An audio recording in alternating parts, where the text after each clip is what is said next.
မင်္ဂလာပါကျွန်တော်နာမည်ကတော့ Zaw Khun ပါကျွန်တော်နောက်ဆုံးရေးခဲ့တဲ့တခြင်းဆိုရင်တော့ဒီအခုလက်ရှိ BR series အတွက်ဇဝင်သေးလေးရေးထားပါတယ်ဆိုတော့အဲဒီဇဝင်သေးကိုကျွန်တော်ရေးထားတယ်ဆိုလဲဆိုထားတယ်ဟုတ်ကြိုက်တဲ့တခြင်းအများကြီးပဲအခုလက်တလောဆိုရင် sound twin တွေကြိုက်တယ်0ရဲ့ကျွန်တော်လေ kissing box တွေပဲကြည့်ရများတော့ဇလန်ကြည့်ရတဲ့မရှိတော့နောက်ဆုံးကြည့်ခဲ့တာလို့ပြောရင်တော့ one piece ဖြစ်လိမ့်မယ်sushiအဲ့လိုမျိုးတော့မရှိပါဘူးအခုလောဆယ်တော့အလုပ်တွေပြီးတော့ခဏလေးပြက်ပြီးတော့ကလောသွားချင်ကျွန်တော်ကကာဒီယိုလုပ်ရကြိုက်တယ်ပြီးရင်ချက်တောင်ရရကြိုက်တယ်5 essential things ဆိုရင်ကျွန်တော်ရဲ့ secret တခြင်းတွေ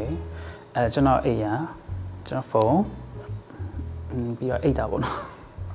ပြည်တွင်းမှာတော့အကုန်လုံးကြိုက်တယ်ဗျပြည်တွင်းမှာအကြိုက်ဆုံးလို့ပြောရင်တော့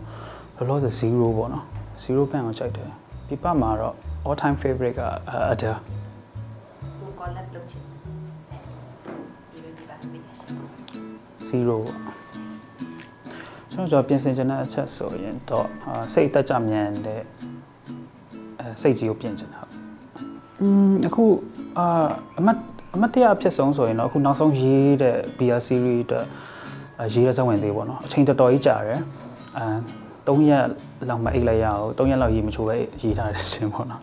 ဆိုတော့အကြိုက်ဆုံးတစ်ချင်းဆိုရင်တော့အခုကျွန်တော်ထွက်ခဲ့ရတော်ကြာဖြစ်တဲ့ U ဆိုတဲ့တစ်ချင်းဖြစ်ပါတယ်။ Okay အဆိုတော်မဖြစ်ခဲ့ရင်ကျွန်တော်ဆောက်လုပ်ရေးကုမ္ပဏီကဝန်ထမ်းဖြစ်နေမှတယ်။ဘာလို့လဲဆိုတော့ကျွန်တော်အရင်ကတည်းကဆောက်လုပ်ရေးမှာလုပ်ခဲ့တယ်လို့ဆိုတော့ချင်းတက်အခု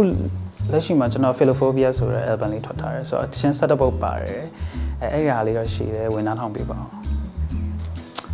အခရာရဲ့ပရိသတ်တွေအားလုံးခက်ခဲနေတဲ့အချိန်မှာအဆင်ပြေကြပါစေ။